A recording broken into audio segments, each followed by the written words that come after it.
కొండా సురేఖ అనుచిత వ్యాఖ్యలపై హీరో నాగార్జున దాఖలు చేసిన క్రిమినల్ దావాపై నాంపల్లి మనోరంజన్ కోర్టు విచారణ జరిపింది. నాగార్జున తరపున న్యాయవాది అశోక్ రంజన్ వాదనలు వినిపించారు. రేపు పిటిషనర్ నాగార్జున స్టేట్మెంట్ రికార్డు చేస్తామని కోర్టు తెలిపింది. దీంతో రేపు నాగార్జున కోర్టుకు హాజరు కానున్నారు. నాగార్జునతో పాటు సాక్షుల వాంగ్మూలాన్ని కూడా నమోదు చేయాలని నాగార్జున తరపు న్యాయవాది కోరారు. తదుపరి విచారణను మనోరంజన్ కోర్టు రేపటికి వాయిదా వేసింది.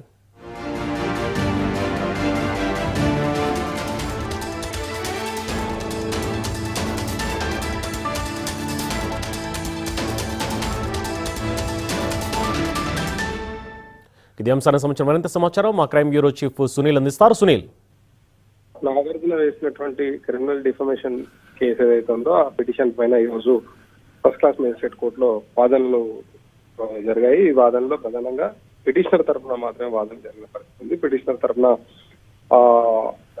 సీనియర్ అడ్వకేట్ అశోక్ రెడ్డి వాదనలు వినిపించాడు. అసలు ఎక్కడ కామెంట్స్ జరిగాయి, ఏం కామెంట్స్ చేశారు, దాంట్లో క్రిమినల్ ఇంటెన్షన్ ఏముంది, తర్వాత దీంట్లో డిఫమేషన్ ఏ విధంగా అట్రాక్ట్ అవుతుంది అనే విషయాన్ని ఆయన కొన్ని సైటేషన్స్ తీసుకుంటూ జరిగినటువంటి విషయాన్ని చెప్పాడు.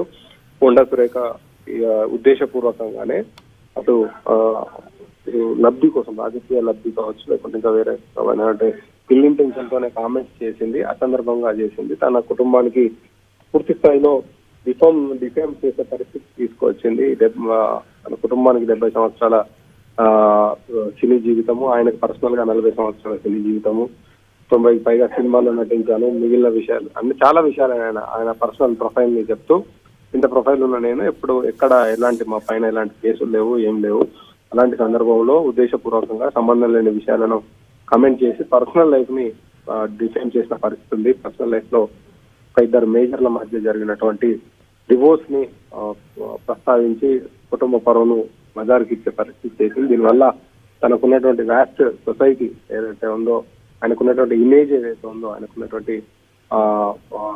పరువు ఏదైతే ఉందో ఆ పరువు పూర్తి స్థాయిలో కష్టం వాటిల్లే విధంగా ఉంది. కాబట్టి తను క్రిమినల్ డిఫమేషన్ కేసు వేసినట్టు మేజిస్ట్రేట్ ముందర వాదనలు వినిపించాడు. వాదనలు వినిపించిన సందర్భంలో జనరల్ క్రిమినల్ డిఫమేషన్ కు అడ్వకేట్ వాదనతో పాటు పిటిషనర్ స్టేట్మెంట్ ఇవ్వాల్సిన పరిస్థితి ఉంటుంది. కోర్టు ఎదుట మేజిస్ట్రేట్ ముందట ఆయన స్టేట్మెంట్ ఇవ్వాల్సి ఉంటుంది. ఏం జరిగింది, ఏంటి, మొత్తం పిటిషన్ లో పేర్కొన్న అంశాలపైన ఆయన స్టేట్మెంట్ ఇవ్వాల్సి ఉంటుంది. సో ఈ కేసును విచారణ స్వీకరించినటువంటి కోర్టు రేపు పిటిషనర్ తరపు స్టేట్మెంట్ రికార్డ్ చేయడానికి అనుమతించింది. రేపు నాగార్జున వ్యక్తిగతంగా కోర్టులో హాజరై తన స్టేట్మెంట్ ఇవ్వాల్సిన పరిస్థితి ఉంటుంది. ఆ తర్వాత దీంట్లో 2 సాక్షులుగా ఉన్నారు, సుప్రియ ఉన్న ఇంకొకరు.